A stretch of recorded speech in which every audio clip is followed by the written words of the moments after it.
दरम्यान अंजली दमानिया यांनी नेमके कोणकोणते आरोप केलेले आहेत ते आपण बघूयात। ग्राफिक्सच्या माध्यमातून अंजली दमानिया यांनी पत्रकार परिषद घेतली होती। हा घोटाळा कसा झाला ते त्यांनी सांगितलंय। डीबीटीच्या उद्देशाला धनंजय मुंडेंनी हरताळ फासल्याचा आरोप त्यांनी केलेला आहे। तर नियम धाब्यावर बसून शेती उपकरणं आणि खतांची खरेदी केल्याचा आरोप दमानिया यांनी केला। याशिवाय शेतकऱ्यांना पैसे हस्तांतरित न करता वस्तूंची खरेदी केली असं सुद्धा अंजली दमानिया यांनी पत्रकार परिषदेमध्ये म्हटलेलं आहे। तर बाजारभावापेक्षा दुप्पट तिप्पट रक्कम देत खरेदी केल्याचा आरोप सुद्धा दमानिया करतायत। आणि 12 मार्च 2024ला नवा GR काढला गेला असं सुद्धा दमानिया यांनी म्हटलेलं आहे। फेब्रुवारीमध्येच नवे कोणते GR काढू नये असा निर्णय असताना सुद्धा 15 मार्च 2024ला तत्कालीन कृषी आयुक्तांकडून GRवर आक्षेप घेण्यात आला होता असं सुद्धा अंजली दमानिया यांनी सांगितलेलं आहे। तर खरेदीची स्कीम राबवणं चुकीचं असल्याचं आयुक्तांचं मत होतं, त्यामुळेच त्यांनी आक्षेप घेतलेला होता। तरी सुद्धा कृषी आयुक्तांच्या आक्षेपानंतरही टेंडर काढण्यात आलं असा आरोप अंजली दमानिया यांनी केलाय। तर टेंडर काढण्याची परवानगी अजित पवारांकडून मिळवली असंही दमानिया म्हणतायत।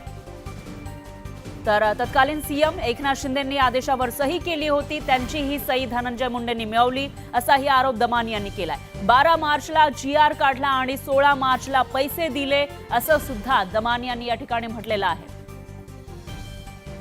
दरम्यान पुढे नेमका कुठे कशा पद्धतीनं हा घोटाळा झालाय, कितीचा घोटाळा झालाय तेही ते सांगतायत। कॉटन स्टोरेज बॅग मध्ये खरेदीची किंमत 1200 रुपये आहे, पण बाजारातील किंमत ही 577 रुपये असताना 1200 रुपयांना खरेदी केल्याचा आरोप त्यांनी केलाय। तर नॅनो युरियाची बॉटल बाजारातील किंमत आहे 92 रुपये, पण खरेदी त्यांनी 220 रुपयांना केली असा आरोप सुद्धा अंजली दमानिया यांनी केलेला आहे। तर दुसरीकडे 19,68,408 बॉटलची खरेदी झाल्याचा आरोप अंजली दमानिया यांनी केलाय। तसे पुरावे सुद्धा त्यांनी सादर केलेले आहेत।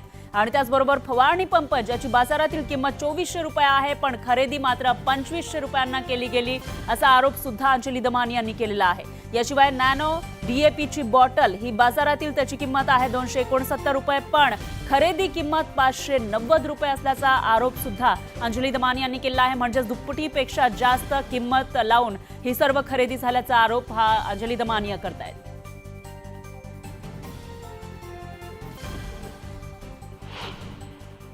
$350 कोटीचा हा घोटाळा आहे। तर हा जो सगळा अंधाधुंद कारभार झालाय, तर माझी थेट मागणी आहे की आता तरी कृषी मंत्री तेव्हाचे आणि आताचे मंत्री धनंजय मुंडे हे मंत्री बनण्याच्या योग्यतेचे नाहीत, त्यांचा तातडीने राजीनामा घ्यावा आणि त्यांच्यावर इन्क्वायरी लावून हा सगळा झालेला शेतकऱ्यासाठी ठेवलेला पैसा हा परत मिळवा आणि हा पैसा जो आहे तो खरा त्याचा विनियोग डीबीटी अंतर्गत करावा। पोस्ट फॅक्टो करणं हा अतिशय चुकीचा पायंडा आहे आणि जे अधिकारी ज्यांची त्याच्यावर सही आहे त्या सगळ्यांवर खरं तर कारवाई झाली पाहिजे। कारण बॅकडेटेड का केलं जातं?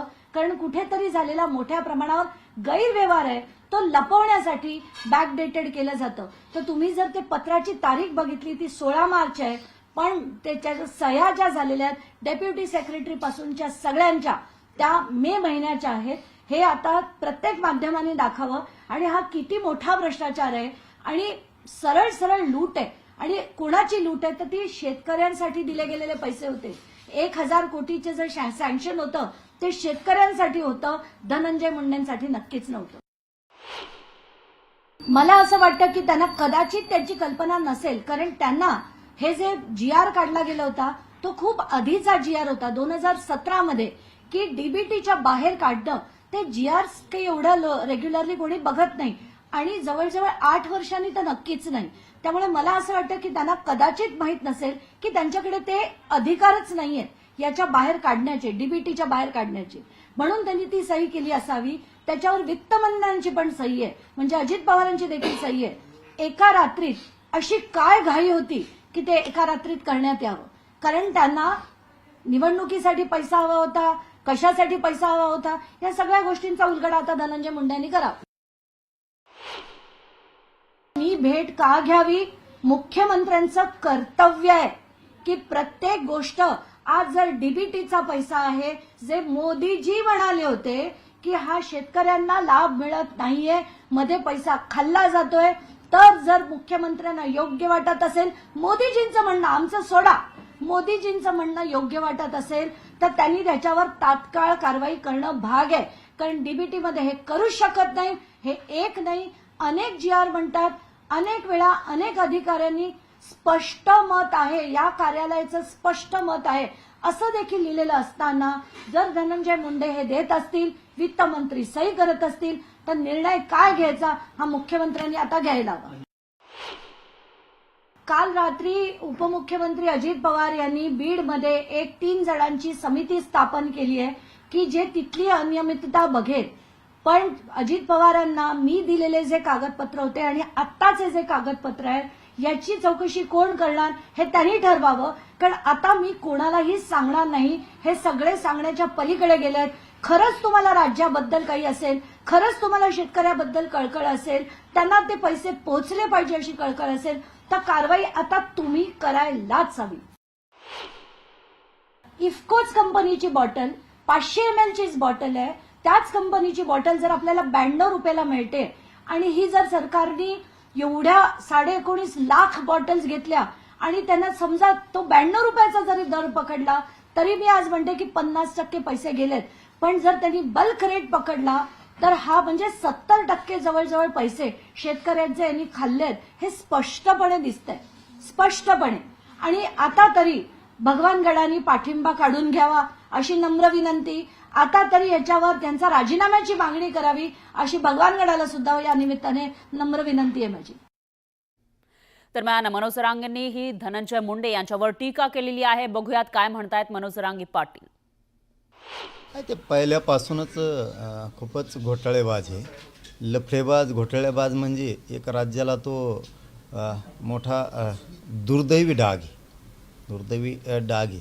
कारण गोरगरिबांचे मदत घ्यायची, सहकार्य घ्यायचं, शेतकऱ्यांचं सहकार्य घ्यायचं, ओबीसींचं घ्यायचं आणि त्यांच्याच ताटात माती कालायची त्याच गोरगरिबांच्या.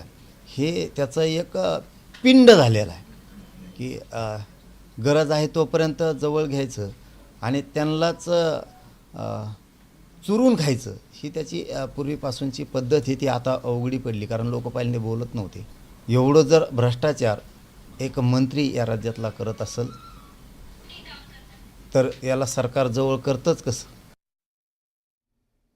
तर कागदपत्र असल्यानंच अंजली दमानिया या आरोप करतायत आणि असं वक्तव्य बीडचे आमदार संदीप क्षीरसागर यांनी केलेलं आहे. भविष्यामध्ये सर्व गोष्टी समोर येतील असंही ते म्हणाले. संतोष देशमुख यांच्या हत्या प्रकरणी आरोपीचा CDR तपास वाल्मिक कराड निकटवर्ती आहेत. ते धनंजय मुंडेंनी सांगितलं होतं असंही संदीप क्षीरसागर म्हणतायत.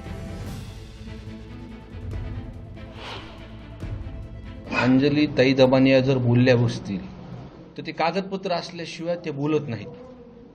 मागही जो हार्वेस्टरचा विषय जो आपल्यासमोर आला होता त्यामध्ये हार्वेस्टरचा मुद्दा त्या ज्या लोकांना जो तिथं त्रास झाला किंवा ज्या लोकांनी तिथं पैसे दिलेले आहेत, संतोष अण्णा देशमुख प्रकरणानंतर ज्या पद्धतीने सर्वांनी तिथं लोकप्रतिनिधी बोलले तर कुठंतरी लोकांनाही वाटलं न्याय भेटणार आहेत. आणि न भीतीपोटी जे लोक शांत बसले होते आज एक एक माणसं त्या विषयावर बोलतात. ते प्रत्येकाकडं पुन्हा कुणी त्यांच्यावरती जे अन्याय झालाय ते कागदासहित माझ्याकडे पण काही देतात. ते तसं अंजली ताई दमानिया सुद्धा त्यांच्याकडे कागद असल्याशिवाय ते बोलणार नाहीत. बरोबर असेल. मी वारंवार हा विषय बोलतोय. मी एकीकडे म्हणतोय ना की काही लोक अटक झाली, पण दुसरीकडं म्हणजे जे आता ते त्या संदर्भातलं आमदार म्हणून मी पत्र दिलेलं आहे की या हॉस्पिटल किंवा पुण्यामध्ये अजून काही हॉस्पिटल असतील कुठं ॲडमिट ते होते, कुणी केलं होतं, कोण भेटायला आलं होतं आणि त्या कालावधीमध्ये जी ही घटना घडली त्याच्यावरती जे CDR रिपोर्ट तपासून ज्यांनी कुणी वरतून दबाव टाकलेल्या अधिकाऱ्यांनी हे CDR तपासले तर समोर लक्षात येईल. तर अंजली दमानिया यांनी केलेल्या आरोपांवर अनिल देशमुख यांनी ही प्रतिक्रिया दिलेली आहे, तीही बघूयात. याच्यावरती चौकशी लवकरात लवकर आली पाहिजे. कुणी असो दोषी म्हणून चौकशी होऊन जर त्यांचं नाव पुढे आलं तर त्याच्यावर कारवाई झाली पाहिजे. जो कोणी दोषी असेल त्यावर कारवाई झाली पाहिजे. पण आता एवढी 2 महिन्यापासून राज्य शासन सांगते आम्ही चौकशी करतो, CIDची चौकशी, SIT बसवली अधिकाऱ्यांची, ज्युडिशियल कमिशन बसवलं. मग काहीतरी त्याचा निष्कर्ष बाहेर आले पाहिजे ना. त्याच्यामध्ये माहीत पडलं पाहिजे की कोण दोषी आहे म्हणून, आणि जो दोषी असेल त्यावर 100% कारवाई झाली पाहिजे. धनंजय मुंडे समजा यामध्ये दोषी आढळले त्यावर कारवाई झाली पाहिजे.